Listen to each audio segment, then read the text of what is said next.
Hi, this is Justin Colletti of SonicScoop. Thanks for joining me for this week's episode of the SonicScoop podcast. And today, we are going to be talking about the biggest compression mistakes. And not just the biggest compression mistakes, but the most common ones too.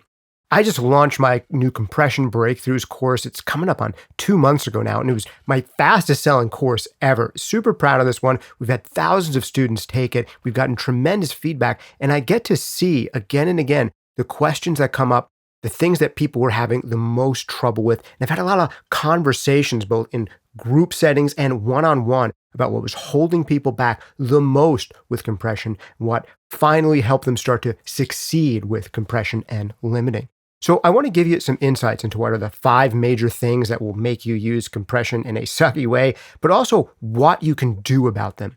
And inside each of these 5 pieces of advice are nested like other pieces of advice. So we're going to go really deep in this one. Totally free episode of the podcast today, as always. The only thing we got to do to keep it free, because it's a podcast, is do a quick shout out to our sponsors. And what I want to do for you this week is hip you to some free stuff. First of all, a free convolution reverb plugin I can get for you. Check out our friends over at gpu.audio. They are right now, for a limited time, giving free early access to a GPU-powered convolution reverb. You might know that your computer has a CPU in it. Well, it also has a GPU. Unless you're playing incredibly complex video games while you're mixing, which I hope you aren't, and I'd probably advise against, or if you're doing hardcore Bitcoin mining while you're mixing, which I also probably wouldn't advise, then chances are the GPU resource inside of your computer is practically untapped and not doing anything at all. And that is idle processing power you could be using to power plugins in your mix, and also incredibly powerful plugins like convolution reverbs with next to no latency, thanks to GPU audio. You want to get a free convolution reverb from those guys? Get early access right now over at gpu.audio/SonicScoop. That's gpu.audio/SonicScoop. Or if you want 10% off anything from one of my favorite plugin brands, check out iZotope over at iZotope.com/SonicScoop, where you can get 10% off any of their plugins. Or instead of the usual 7-day free trial to their Music Production Suite Pro bundle, you can get a 30-day free trial instead. Just go over to iZotope.com/SonicScoop. I use at least some of their plugins on practically every single master that I do. Also, quick shout out and thanks to Soundtoys, making some of my favorite creative mixing effects in the known universe. Try out anything they make for free for 30 days over at soundtoys.com. Such great sounds, so much fun to work with over at Soundtoys. All right, let's get right into the meat of this week's episode. Compression, the biggest mistakes. All right, number 1 is going to be over compression. This is the obvious one, so I want to get this one out of the way early. But instead of just telling you this too often repeated advice of don't overcompress, compression is dangerous, if you do too much compression it'll destroy your sound, that's not that helpful. What's a little bit more helpful is knowing what to listen for so you know when you're overcompressing. And here are a couple basic ideas for what you can really try to tune in to listen for. If you are overcompressing with a really fast attack compressor, what you'll generally get is a dulling of your sound. Overcompression with fast attack compressors can completely eliminate the transient and make sounds also sound a little bit more muffled and inarticulate. So you can potentially, with a fast attack compressor, lose detail. So if your sounds feel like they're shrinking back, going further back into the mix, becoming more dull, less detailed, they feel like they have less life in them, well, then you could be overcompressing with your fast attack compressor. But overcompression with a slow attack compressor sounds very different than this. Overcompression with a slow attack compressor, things can actually start to sound sloppier and, in a way, less compressed. Imagine you're compressing a kind of uneven drummer who's not as solid and stable dynamically as he could be. Well, a slow attack compressor is letting the initial impact of each drum hit come through the compressor and not get compressed at all. And then the kind of sustain and shell tone of the signal and the drum kit is getting compressed. So you can actually exaggerate the most dynamic part of your signal by compressing it more, making things seem even more dynamic, even though you're applying extra compression. So if things start to get sloppier feeling and a little more out of control, and maybe like they're really leaping out forward at you, you could be overcompressing with a slow attack compressor. You also can listen for the side effects of overcompressing with a fast release compressor. Fast release compressor means after the compressor grabs the signal, it very quickly lets go, allowing the signal to come back up to its prior level. And what this will generally do is bring up things like cymbal sustain, say if you're compressing drums, or on any element, it can bring up a little bit more grit, a little bit more edge, potentially a little bit more of a trashy and distorted feeling from the signal that you're compressing. If you use super fast releases on really long, drawn out, very low, subby bass notes, you may even get the compressor releasing on individual crests and troughs of that waveform, potentially creating additional pumping artifacts. So this is something potentially to listen for. Either the feeling of excessive pumping or the feeling of excessive grit and saturation and edge and distortion. So that's something to listen for with fast release compressors. With slow release compressors, this one you can really look often and just see that the gain reduction needle, once it goes down, doesn't really come up in time for the next major hit. So you get this issue where you are maybe kind of compressing the very first hit, and then the thing never really lets go, and you're just bringing down the overall signal, and you're not really getting the benefits of compression, where it's kind of riding the hits in the performance. So that's something often to look for, as well as listen for when it comes to slow release compression. So there's something specific to listen for with all four of these major parameter changes on compressors. You got something to listen for on fast attack, something to listen for on slow attack, something to listen for on fast release, something to look and listen for on slow release. That'll give you a clue as to whether you're potentially over compressing. But I gotta tell you, this number one of, don't overcompress, overcompression is a big mistake, honestly isn't the biggest mistake facing most thoughtful, curious, passionate, ambitious, studious would-be producers, engineers, and mixers. The bigger problem affecting many people who care enough to listen to podcasts about audio production is, number two, undercompression. This is an issue that plagues more beginner, novice, and even intermediate mixes than overcompression does. And this one can be a little tricky because once your ear finally does get in tune to hearing overcompression, you can really start to hear compression more and more. You can get more afraid and more shy to use it because you hear, oh, I made some difference in the sound. Maybe I should back off. I'm hearing a difference from this compressor. Are other people going to hear it too and think I'm overcompressing? You got to get that out of your head. Most of your favorite records, most of your favorite releases use a significant amount of compression. And I'm not talking just about, trying to win the loudness wars, totally overcompressed, overlimited, overhyped masters that have no dynamics left. No, I'm talking about records even from the golden age of dynamic range and the way back whenever that was for you, whether it was the 50s or the 60s or the 70s, they used a bunch of compression then too, and often more compression than a lot of neophyte mixers feel comfortable using. So one of the potential cures for undercompression is to make sure that you are using references in the studio at least some of the time. Not that you're mixing and constantly A-Bing your mix against some other mix and trying to make your mix sound exactly like another mix.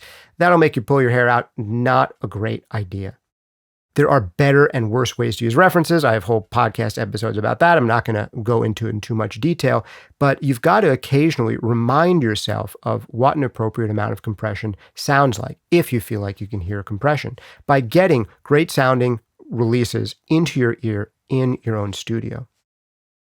But if you want to get the significant amounts of dynamic control that you really need to have a polished, professional, finished sounding record, but you don't want to hear too much overcompression or too much compression, that's where you start employing some of the slightly more advanced techniques of compression that will let you compress more without messing up your music, without destroying your audio. And just in brief, those are basically serial compression, which I also call stacking compressors. There's a very specific way to go about this, and most people don't think about it or don't do it right. There's also parallel compression, that's splitting a signal in two, heavily compressing one version of it and not the other. But usually in parallel compression, there's going to be significant EQ or other processing done to get the most benefits out of parallel compression. And there's also a really specific way to set usually attack times on parallel compression. Spoiler alert, as a general rule, fast attacks make more sense in parallel compression than slow attacks. There's side chaining, so you can actually compress your mix bus without having it only respond to the kick drum or the bass. And there's other forms of side chaining as well, popular in EDM, where you're keying one instrument to compress another instrument. There are also techniques like multiband compression, dynamic EQ, de-essing. All of these slightly more advanced types of compression and limiting are generally going to allow you to compress or limit more without hearing as many negative side effects from compression. If you want more detail on all that, obviously it's in the course Compression Breakthroughs, but I also give a lot of detail on all of those on a guest video that I did over on the Pro Audiophiles channel recently. Definitely check it out over there. It has a name something like How to Get More Compression Without Destroying Your Music, and I'll link to it here on the screen and down the show notes below if you want to go into more detail on this idea. But the long story short is, if you've got this far in the podcast, I think it's actually probably more likely that you have a problem with undercompression rather than overcompression. And you've really got to learn to use some of these advanced techniques and also listen to references in your room and try to hear compression and dynamic range control in them and compare them to what's going on in your current mix. Now, this leads me to big mistake number 3 around compression, and that is not ever doing deliberate ear training to learn to better hear compression and limiting and all of the little controls that you can adjust on a compressor. Most of us wait way too long before we do this. And I'm not sure exactly why that is. Maybe it's because we don't want to admit out loud to ourselves that we can't hear compression as well as we feel like we should. Maybe it's because it seems a little tedious or daunting to set up. And to be fair, it is a little tedious, but hopefully not too daunting, to set up some decent, deliberate listening practice sessions. But by doing just literally a handful of these, you can change the way that you hear compression and use it forever for the better. And the exercises aren't that difficult. It really comes down to isolating a specific parameter and completely level matching things. So when you're doing ear training exercises to finally really get a handle for hearing not just compression in general, but all of the parameter changes, attack, release, ratio, knee, what you basically want to do is set up 2 identical compressors on the same source and make one big change. One of these will be, say, a slow attack compressor. One of them will be a fast attack compressor. And then you're going to shoot for the same ratio, the same release, the same amount of gain reduction. And here's the big issue. You're going to have to level match these 2 tracks. You're going to have to match about how much gain reduction is going on, and you're going to have to level match these on basically an average basis, not on peak level, so that they sound about the same loudness, so you can finally hear the difference in that specific parameter. And ideally, not just on one instrument, but a variety of types of instruments. And once you've done that for attack, you probably want to do it for release. Once you've done it for release, you might want to do this kind of exercise with knee, hard knee versus soft knee, or high ratio versus low ratio. Now, we actually do this at length in the Compression Breakthroughs course, so one way to cheat at not having to have this be so tedious and boring and somewhat daunting and slightly difficult, or at least annoying to do, is to get the course and I'll do it for you and we'll listen to them together. So that's one of the benefits of the Compression Breakthroughs course. I mean, it's totally worth the price of entry just to get that exercise happening, because once you do these kinds of exercises and internalize these differences between particularly things like attack and release and knee, all of a sudden the way that you hear and understand and use compression is going to be improved. So this is big mistake number 3, is never really doing the deliberate practice to get that sense memory happening. It takes most of us years to learn to properly hear and use compression at a high level. But it doesn't have to. The sooner you do these kinds of exercises, the sooner you will get a handle on this. And what I found time and time again, and now I found it with thousands of students of the Compression Breakthroughs course, is when they actually go through this process, learning compression becomes pretty fast and relatively easy, and they develop an ear for it quicker than they thought they'd be able to. Unfortunately, this usually happens for them years into their attempts at producing and mixing and engineering, but it didn't necessarily have to. If they did these exercises early on, they could have developed this ear earlier on. So, big advocate of that. All right, so that one, number 3, really dovetails nicely into numbers 4 and 5. And number 4 is not thinking about how you want to affect the envelope of your sound before applying your compressor. I think this is one of the big takeaways from the Compression Breakthroughs course I'm giving to you totally for free right here, right now, because I want you to get this through your head. That every time you compress something, you're going to change its envelope in some way. You're either going to reduce the amount of attack in that sound, or you're going to increase the amount of attack in that sound. You're either going to increase the amount of sustain, or you're going to somewhat reduce the amount of sustain. It is impossible to compress without doing at least 2 of those things, basically. So because that side effect is going to happen, whether a little bit or a lot, one of the best things you can do before you even start compressing is ask yourself, which of these side effects am I okay with? Or which of these side effects am I best served by? Do I have a really pointy and jagged and dynamically uncontrolled sound? Well, then maybe you're erring more towards fast attack compressors. Do you have a sound that's really dull and lacking in some definition and detail and articulation? Well, maybe you want to err towards slower attack compressors. But chances are that maybe you're not thinking about this at all before you start compressing a signal. Instead, you're thinking about things like, what type of compressor am I supposed to use? How much compression am I supposed to apply? What kind of ratio is supposed to be good for this instrument? Throw all that out for now and just start with, I'm going to change the envelope of this sound. I'm going to have some side effects to the envelope of this sound. In what way am I okay with that envelope, that profile, that sonic signature of the sound changing slightly? Which side effects are going to benefit me more than they are going to hurt me? And then choose those, and then other things fall into place more. And there's so much more specific advice I could go into about exactly setting compressors for every instrument, so much so that I have a 10-hour course on it, where if you even watch an hour and a half of it, you're going to change the way you use compression forever for the better. So I'm not going to go all into that. You can also find some other great free videos on compression on this channel and piece together some of it in there. But that's one key takeaway that I want you to think about, is the reshaping of the envelope that happens with compression, deciding that first. And this leads me into number 5, which I think is a really funny one, because this is a trap I fell into, especially early on as well. And this one, number 5, is thinking about what specific models of compressors were recommended to you by great engineers on specific instruments, and thinking about, which kind of compressor do some of my favorite engineers like on this instrument? I get why you're thinking this, because this is something that I've thought too, and it's something even to this day I'd like to find out. But this kind of advice can actually send you running around circles and not be helpful at all. Because it's really funny. So much of this is context dependent and genre dependent, but it's not just context and genre. It's the nature of the specific sound that needs to be compressed. I want to give you a quick example. A guy named Rick Beato, maybe you've heard of him. He has a fairly big channel on YouTube. I think he has probably got millions of subscribers.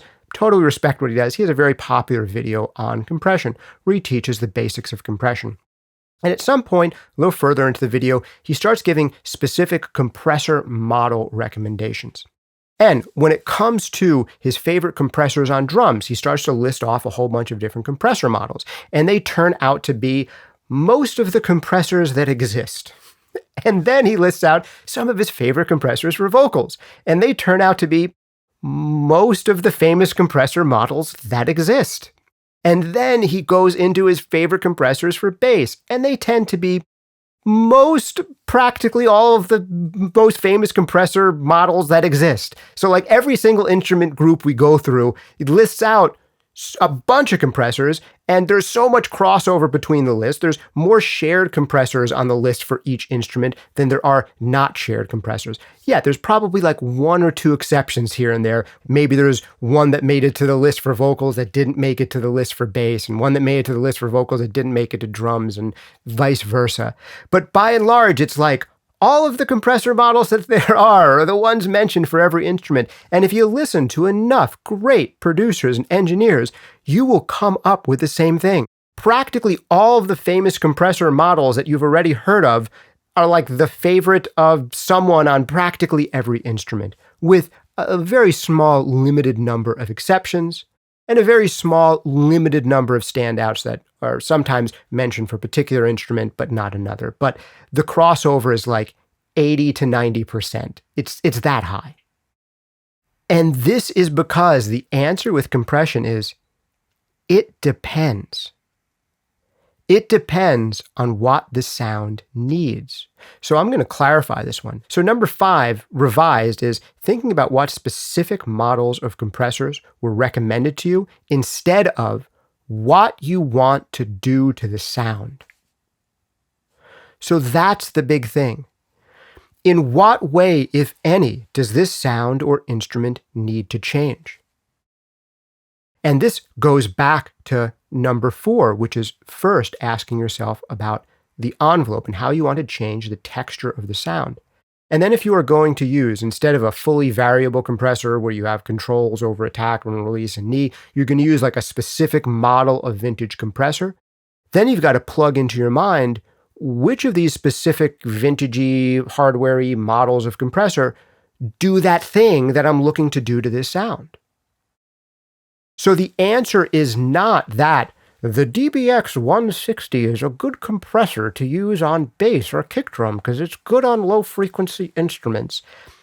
That's not the answer, because a DBX 160 compressor can sound great on some kicks and basses and can sound totally wrong on other kicks and basses depending on in which direction you need to take that sound.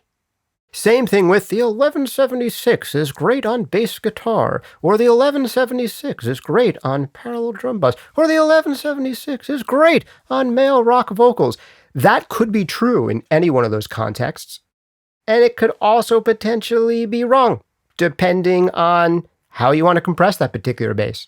There are certain basses where it's like, oh, you know what? An LA2A has a slightly slower attack time, generally speaking, than an 1176, and we want to bring out some of the definition of the front end of the note, so maybe an LA2A is going to work better on this specific bass, and an 1176 is going to work better on this specific bass. Thinking about what you want to do to the sound, and then plugging in which particular compressor model kind of goes in that direction, just organically, without you doing much to it. And that's one of the beautiful things about some of these old school, vintage, and analog style compressors, is that it's a little bit less about dialing in exactly the right sound and more about finding the right color. So it's almost like some of these fully variable compressors where you can control anything is like having your own paints, and you get to mix your own paints and come up with the exact right shade of green. Where some of these boutique, analog, and old school compressors are a little bit more like a box of crayons or a box of markers or a box of colored pencils, where you pick out the right one and you're like, oh, that's the wrong shade of green. Let me put that one back and grab this shade of green. Even better. Done.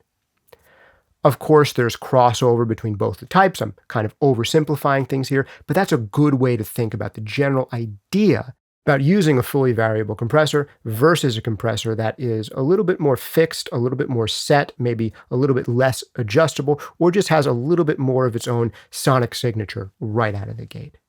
But if you go by the advice of LA2As are great on vocals, or 1176s are great on vocals, Or the Renaissance compressor plugin is great on vocals. Like, yeah, all of those things could be true depending on what you're trying to achieve with that specific vocal. Also, in some cases, it might be about stacking more than one type of compressor, each of which is doing a complementary thing, rather than each of those stacked compressors doing the same thing. But I go into more detail on that in some other videos. Well, I hope this one was useful to you. Do you think I left out any other major mistakes that people make routinely around compression, or any mistakes that you've made in the past? Is there a mistake in this that you most resonate with and you either stopped doing or know that you should stop doing? Please let me know in the comments down below. Or if you prefer to email me, you can email me at podcast@sonicscoop.com. If you liked this discussion on compression and you want to go a whole lot deeper and hear a whole lot more from me with a whole structured course on using compression and learning to hear compression with a ton of audio examples on every single type of instrument, every single type of compressor, well, then I've got a course for you. It's called Compression Breakthroughs, and it comes with a full 30-day money-back guarantee. I absolutely know you're going to love it. It will change the way that you hear and use compression forever, for the better, guaranteed. If you're looking for a whole system for mixing, I've got you covered there too. We got the full-length course, Mixing Breakthroughs, that will make your creativity, confidence, and results in mixing all go up, way up, while your time to complete each mix goes way down. Check that one out over at mixingbreakthroughs.com. Also a full 30-day money-back guarantee. And last, certainly not least, if you want to learn everything that I know about mastering, which is my main bread and butter work these days when it comes to audio stuff, you can check out my full-length course, Mastering Demystified. Whether you're looking to master tracks for yourself, master tracks for others, or really just understand how mastering works so that you know what to expect and know exactly what's going to go on in a high-level mastering session, then you can check that out over at masteringdemystified.com. It has everything you need to know to get started in mastering or refine your mastering skills. And as a big thanks, if you made it this far, I want to give you some free stuff. So here you go. Free convolution reverb plugin. Check it out from our sponsors over at GPU Audio. That's gpu.audio/SonicScoop. That's gpu.audio/SonicScoop, where you can get limited time, free early access to their new convolution reverb powered by the GPU inside of your computer. You probably know your computer has a CPU. Well, it also has a GPU, a graphics processing unit that, unless you're playing complex video games or doing crazy Bitcoin mining while you're mixing, is sitting there practically idle and untapped when it could be giving you more power in your mixes for great sounding, super low latency plugins for recording and mixing, including this new great sounding convolution reverb. Get it for free while it's still for free at early access over at gpu.audio/SonicScoop. Or if you want 10% off any of the plugins from iZotope, one of my favorite makers of plugins, check them out at iZotope.com/SonicScoop. That's iZotope.com/SonicScoop, where you can get 10% off any of the plugins they make, including my favorites like iZotope Ozone and iZotope RX. I'm using modules from either of those in practically every single master that I do. They also have a great bundle, the Music Production Suite Pro bundle. And at that same link, iZotope.com/SonicScoop, you can get a 30-day free trial instead of the normal 7-day free trial. Check it out over at iZotope.com/SonicScoop. Last but not least, one of my other most favorite makers of plugins in the world is Soundtoys, and you can try out anything they make for free for 30 days over at soundtoys.com. Some of the most fun tools to use, from saturators to EQs to delays to reverbs and pitch shifters and the crystallizer and a whole bunch more. Check them out at soundtoys.com. Thanks again for hanging out with me for this week's episode of the SonicScoop podcast. This has been Justin Colletti of SonicScoop. See you next time.